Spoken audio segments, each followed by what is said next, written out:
Provavelmente vocês vão montar com a internet agora, mas anotem aí se vocês pegam. Mesmo assim, eu vou mandar um e-mail. Tá? Se você não anotar, também não tem importância. Beleza? Muita gente me perguntou se hoje era Lab. Eu não sei por que vocês imaginaram isso. Na verdade é programação, mas é programação no slide. Porque não tem como a gente ficar despendendo tempo no Lab. Já é curto o tempo por causa das férias. Talvez até eu marque aulas, mas não no dia da aula. Toda segunda-feira vai ser aula. Se a gente for marcar uma aula de Lab, não vai ser na segunda-feira e não tem nenhuma aula marcada até agora. Se você quiser, eu aconselho você trazer o seu notebook instalado no Python para você testar os códigos durante a aula. Isso eu aconselho vocês fazerem isso. Passar. Em Python a gente tem duas grandes versões. Isso é muito importante você saber, porque faz toda a diferença. O Python mais novo é o 3, conhecido também como Python 3000 ou a linha Python X, onde X é as microversões, né, dos releases. A gente vai focar no Python 2x, ou seja, todas as versões começam com 2, como 2.6, 2.7 e assim por diante. Mas por quê? Se existe um novo, e ele com certeza é melhor, porque existem aprimoramentos, por que a gente não aprende direto o 3? Pelo simples motivo de que ainda usam muito o 2. As coisas não passam de uma hora para outra, de uma versão para uma versão que quebra a compatibilidade. Vocês lembram de versionamento? Como a gente troca a versão, o topo, né, a raiz, quebra a compatibilidade. Então você tira todos os métodos depreciados daquela linguagem. Então, para você passar um código do 2.x para 2.3 não é tão penoso, mas é bom você saber a diferença. A gente vai focar no Python 2.x porque ele ainda é usado. Por exemplo, existem bibliotecas que você possa querer importar no seu projeto que só tem 2x. Então o seu projeto não vai conseguir utilizar essa library se você estiver trabalhando com o Python 3000. Mas é coisa de pouco tempo, todo mundo está começando a migrar 3000. Vocês vão ver, eu não vou cobrir o Python 3000, mas se vocês forem procurar, vocês vão ver que as mudanças são muito sutis. Que é mais a mudança interna da linguagem do que a mudança externa da interface de programação, da sintaxe.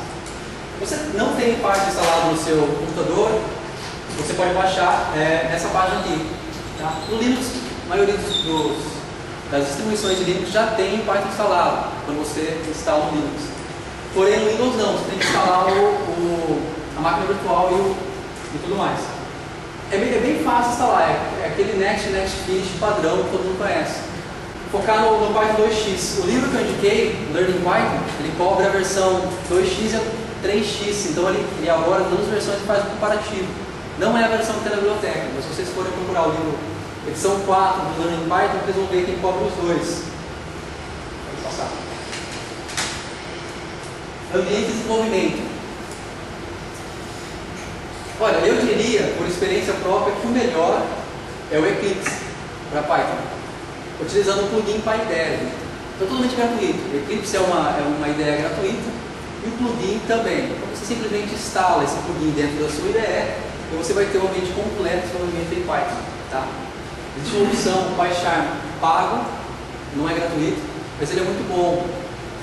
Agora, talvez não seja viável você usar essa interface, mas quem sabe futuramente, quando você se tornar um último programador de Python, você precisa de um pouco mais de recurso. Embora eu acredite que o Eclipse ele consegue sanar todas as suas necessidades. Existem outros editores também, como o Eric, que também é gratuito, Geane. Komodo ele é pago também, tá? Eu praticamente não tenho conhecimento do Komodo, mas eu sei que ele é bem usado, bastante usado. O InkDE também é pago, mas também é muito bom. A gente vai usar o Eclipse, embora hoje a gente não vá codificar nada, se for codificar, vai utilizar o prompt interativo.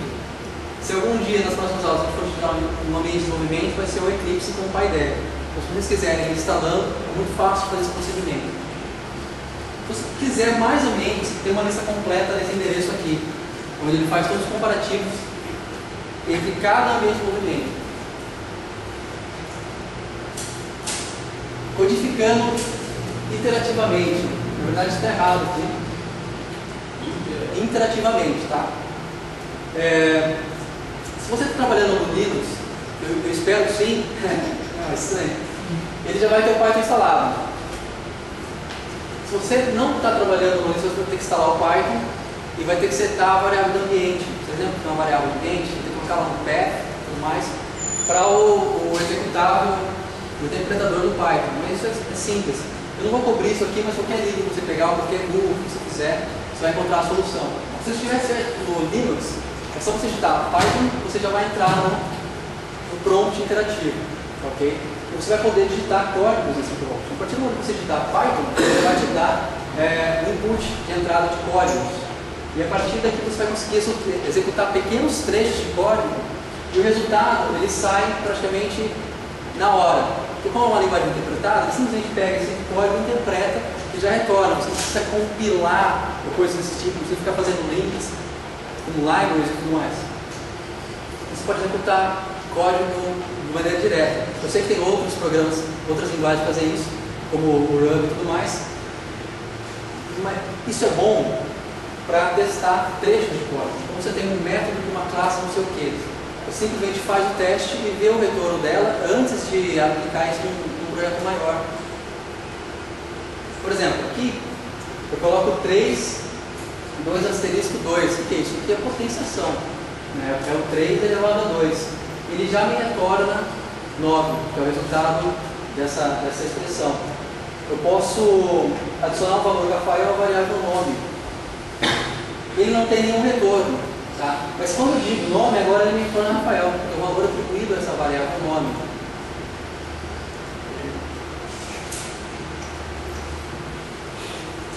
O que acontece se você comete um erro dentro do prompt interativo? Acontece algo parecido com isso. Por exemplo, você digita uma variável que não existe. Com certeza ele vai dar esse erro para você, que é o name error. Perceba, essa é a variável que não existe. Esse aqui é a mensagem de erro, né? A variável x não foi definida. Esse é o erro propriamente dito. Né? Você vai pegar na exceção, se estiver trabalhando com isso. Então, mais ou menos isso. Todos os erros do prompt interativo vão se dar dessa maneira. Perceba que ele está falando que a linha é a linha 1. Embora você tenha coisas antes, ele executa somente esse código, a partir de cada vez que você manda ele executar. Então, para o Python, para o prompt, essa aqui é a linha 1. Então, se você vir aqui e digitar um outro código errado, vai dar o erro na linha 1. Entendeu?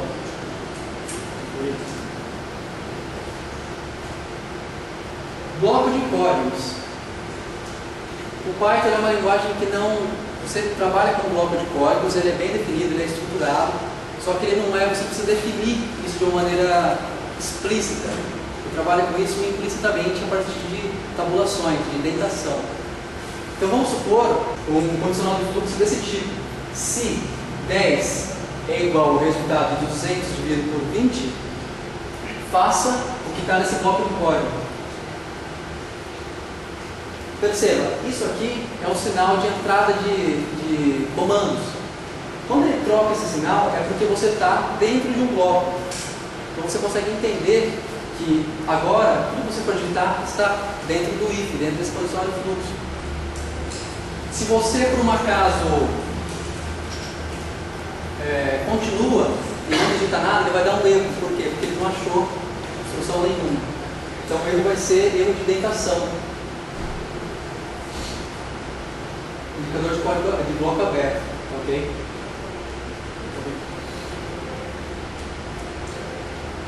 Bloco de código. Então vamos supor que dessa vez você tem um conteúdo dentro do bloco de código. Essa verificação de if nada mais é do que uma verificação que faz a checagem de se o elemento 4 pertence ao conjunto. Isso aqui é uma lista, tá certo? Então ele vê 4 está dentro dessa lista. Se sim, ele vai entrar dentro desse condicional. Uma lista ou um array? É uma lista. Uma lista. Veja, a partir do momento que eu coloquei um conteúdo dentro do if, ele vai continuar dentro do if. Isso aqui não é indicador de código aberto. Então eu preciso dar uma linha branca para eu indicar que eu estou saindo do condicional. Concorda? Quer dizer, eu acabei o meu if, acabei o meu condicional de fluxo. Então ele processa o código que eu mandei ele processar. E o retorno é verdadeiro. porque o 4 está contido nesse conjunto, nessa lista.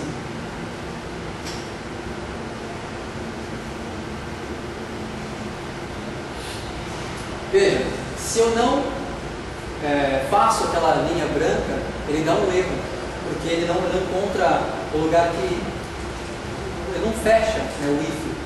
Então perceba, sintaxe inválida, porque ele não encontrou a linha branca. Se eu quiser digitar esse print fora do if, eu preciso dar a linha branca para ele sair e entrar de novo para o modo de entrada de expressões. Percebeu?